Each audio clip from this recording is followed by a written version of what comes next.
വേറൊരു ടോപ്പിക്കാണ് emotional intelligence.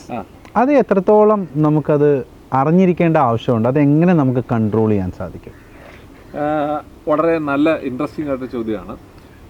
Emotional intelligence by Daniel Goleman ലോകപ്രശസ്തമായൊരു കോൺസെപ്റ്റാണ്.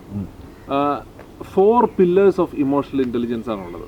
1 self awareness, 2 self regulation, 3 empathy, 4 social skills. അതിനകത്ത് ആദ്യം സെൽഫ് അവെയർനെസ്. നമ്മുടെ വികാരങ്ങളെക്കുറിച്ച് നമ്മൾ അവെയർ ആയിരിക്കണം എന്നുള്ളതാണ്.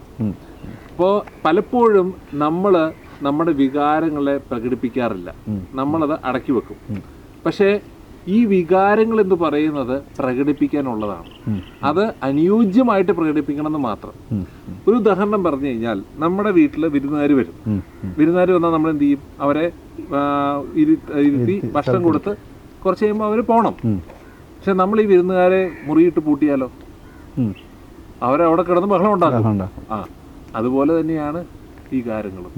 നമ്മുടെ ഉള്ളിലേക്ക് വരുന്ന വികാരങ്ങളെ നമ്മൾ അവിടെ ഇട്ട് പൂട്ടിക്കഴിഞ്ഞാൽ അത് അവിടെ കിടന്ന് ദുഷിക്കും. അപ്പോൾ നമ്മുടെ വികാരങ്ങളെ ക്രിയാത്മകമായിട്ട് പുറത്തോട്ട് വിടാനുള്ള, എന്താണ് നമ്മുടെ ഉള്ളിൽ കിടക്കുന്ന വികാരങ്ങൾ എന്താണെന്നും അത് ക്രിയാത്മകമായിട്ട് പുറത്തോട്ട് വിടാനുള്ള കാര്യങ്ങളും നമ്മൾ കണ്ടുപിടിക്കണം.